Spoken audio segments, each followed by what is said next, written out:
received all manner of useful information concerning the country and the ways of its people, methods by which to obtain food and shelter and what not, and we parted genuinely sorry at having to say good-bye. One thing particularly conspicuous in this crowd was the shortness of stature.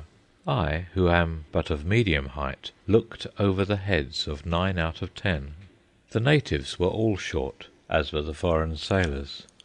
There were only 5 or 6 in the crowd who could be called fairly tall, and they were Scandinavians and Americans. The tallest man there, however, was an exception. He was an Englishman, though not a Londoner. "Candidate for the Life Guards," I remarked to him. "You've hit it, mate," was his reply. "I've served my bit in that same, and the way things are, I'll be back at it before long." For an hour we stood quietly in this packed courtyard. Then the men began to grow restless. There was pushing and shoving forward, and a mild hubbub of voices. Nothing rough, however, nor violent, merely the restlessness of weary and hungry men. At this juncture forth came the adjutant. I did not like him. His eyes were not good. There was nothing of the lowly Galilean about him, but a great deal of the centurion who said, "For I am a man in authority, having soldiers under me, and I say to this man, Go, and he goeth, and to another, Come, and he cometh, and to my servant, Do this, and he doeth it."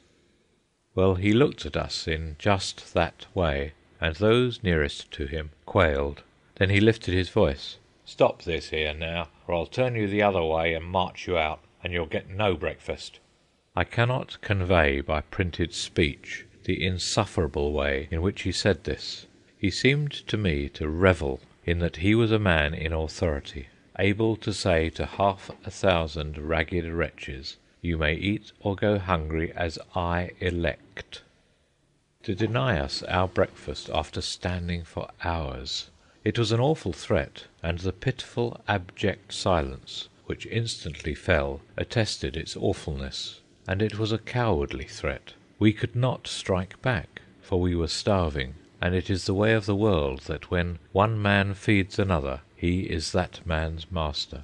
But the centurion, I mean the adjutant, was not satisfied. In the dead silence he raised his voice again, and repeated the threat, and amplified it. At last we were permitted to enter the feasting hall, where we found the ticket men washed but unfed. All told, there must have been nearly 700 of us who sat down, not to meat or bread, but to speech, song, and prayer. From all of which I am convinced that Tantalus suffers in many guises this side of the infernal regions. The adjutant made the prayer, but I did not take note of it, being too engrossed with the massed picture of misery before me. But the speech ran something like this: "You will feast in paradise. No matter how you starve and suffer here, you will feast in paradise. That is, if you will follow the directions." And so forth, and so forth. A clever bit of propaganda, I took it, but rendered of no avail for 2 reasons. First, the men who received it were unimaginative and materialistic, unaware of the existence of any unseen, and too inured to hell on earth to be frightened by hell to come. And second, weary and exhausted from the night's sleeplessness and hardship, suffering from the long weight upon their feet, and faint from hunger, they were yearning not for salvation, but for grub. The soul-snatchers, as these men call all religious propagandists, should study the physiological basis of psychology a little, if they wish to make their efforts more effective. All in good time. About 11 o'clock breakfast arrived. It arrived not on plates, but in paper parcels. I did not have all I wanted, and I am sure that no man there had all he wanted, or half of what he wanted or needed. I gave part of my bread to the tramp royal who was waiting for Buffalo Bill, and he was as ravenous at the end as he was in the beginning. This is the breakfast: 2 slices of bread, 1 small piece of bread with raisins in it and called cake, a wafer of cheese, and a mug of water bewitched. Numbers of the men had been waiting since 5 o'clock for it, while all of us had waited at least 4 hours. and in addition we had been herded like swine, packed like sardines, and treated like curs, and been preached at and sung to and prayed for. Nor was that all. No sooner was breakfast over, and it was over almost as quickly as it takes to tell, than the tired heads began to nod and droop, and in 5 minutes half of us were sound asleep. There were no signs of our being dismissed, while there were unmistakable signs of preparation for a meeting. I looked at a small clock hanging on the wall. It indicated 25 minutes to 12. Hey-ho, thought I, time is flying, and I have yet to look for work. I want to go, I said to a couple of waking men near me. Got to stay for the service, was the answer. Do you want to stay? I asked. They shook their heads. Then let us go and tell them we want to get out, I continued. Come on. But the poor creatures were aghast. So I left them to their fate and went up to the nearest Salvation Army man. I want to go, I said. I came here for breakfast in order that I might be in shape to look for work. I didn't think it would take so long to get breakfast. I think I have a chance for work in Stepney, and the sooner I start, the better chance I'll have of getting it. He was really a good fellow, though he was startled by my request. Why, he said, we're going to old services, and you'd better stay. But that will spoil my chances for work, I urged, and work is the most important thing for me just now. As he was only a private, he referred me to the adjutant, and to the adjutant I repeated my reasons for wishing to go, and politely requested that he let me go. But it can't be done, he said, waxing virtuously indignant at such ingratitude. The idea, he snorted. The idea! Do you mean to say that I can't get out of here? I demanded. That you will keep me here against my will? Yes, he snorted. I do not know what might have happened, for I was waxing indignant myself, but the congregation had piped the situation, and he drew me over to a corner of the room, and then into another room. Here he again demanded my reasons for wishing to go. I want to go, I said, because I wish to look for work over in Stepney, and every hour lessens my chance of finding work. It is now 25 minutes to 12. I did not think when I came in that it would take so long to get a breakfast.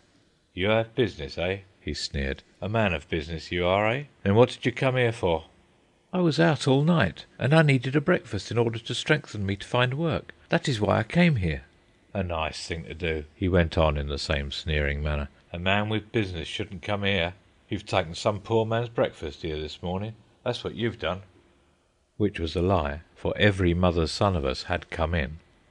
Now, I submit, was this Christian-like, or even honest, after I had plainly stated that I was homeless and hungry, and that I wished to look for work, for him to call my looking for work business, to call me, therefore, a businessman, and to draw the corollary that a man of business and well off did not require a charity breakfast, and that by taking a charity breakfast I had robbed some hungry waif who was not a man of business.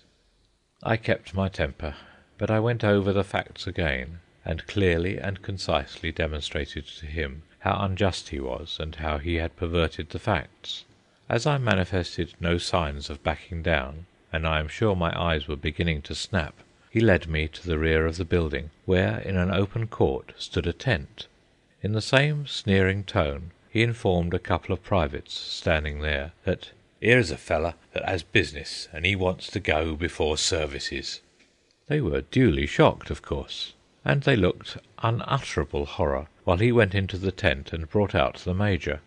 Still in the same sneering manner, laying particular stress on the business, he brought my case before the commanding officer. The Major was of a different stamp of man. I liked him as soon as I saw him, and to him I stated my case in the same fashion as before. "Didn't you know you had to stay for services?" he asked. "Certainly not," I answered, "or I should have gone without my breakfast. You have no placards posted to that effect, nor was I so informed when I entered the place." He meditated a moment. "You can go," he said. It was 12 o'clock when I gained the street, and I couldn't quite make up my mind whether I had been in the army or in prison. The day was half gone, and it was a far fetch to Stepney, and besides it was Sunday, and why should even a starving man look for work on Sunday? Furthermore, It was my judgment that I had done a hard night's work walking the streets, and a hard day's work getting my breakfast. So I disconnected